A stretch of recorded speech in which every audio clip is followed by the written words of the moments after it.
एक रात नींद में श्री कृष्ण के मुख से राधा का नाम निकला। निकट ही सोई रुक्मणी की नींद टूट गई। उसका चित्त अशांत हो गया। सारी रात वह करवट बदलते रही।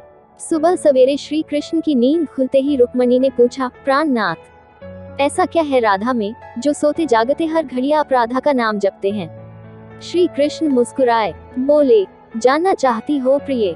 रुक्मणी ने हामी भरी। एक परीक्षा देनी होगी तुम्हें, कहो तैयार हो? श्री कृष्ण ने पूछा। रुक्मणी तैयार हो गई। श्री कृष्ण रुक्मणी को लेकर यमुना तट की ओर चल पड़े। राधा को भी संदेश भिजवा दिया गया।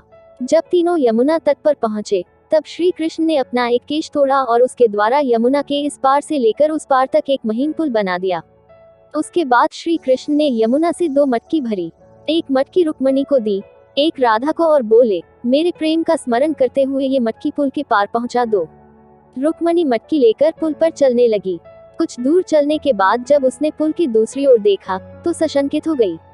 उसके कदम डगमगाने लगे। उसने स्वयं को तो संभाल लिया, किंतु मटकी संभाल न पाई। वह किसी तरह पुल तो पार कर गई, पर मटकी यमुना में गिर गई। जब राधा की बारी आई तो मटकी लेकर बड़ी सहजता से वो पुल पार कर गई। यह देख रुक्मणी चकित हुई।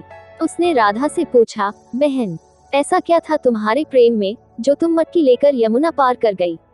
राधा ने उत्तर दिया, बहन, मैंने कहाँ यमुना पार किया, प्रिय के द्वारा मेरे हाथों में दी मटकी ने ही मुझे पार पहुंचाया। रुक्मणी को राधा के प्रेम की अथाह गहराई का भान हो गया।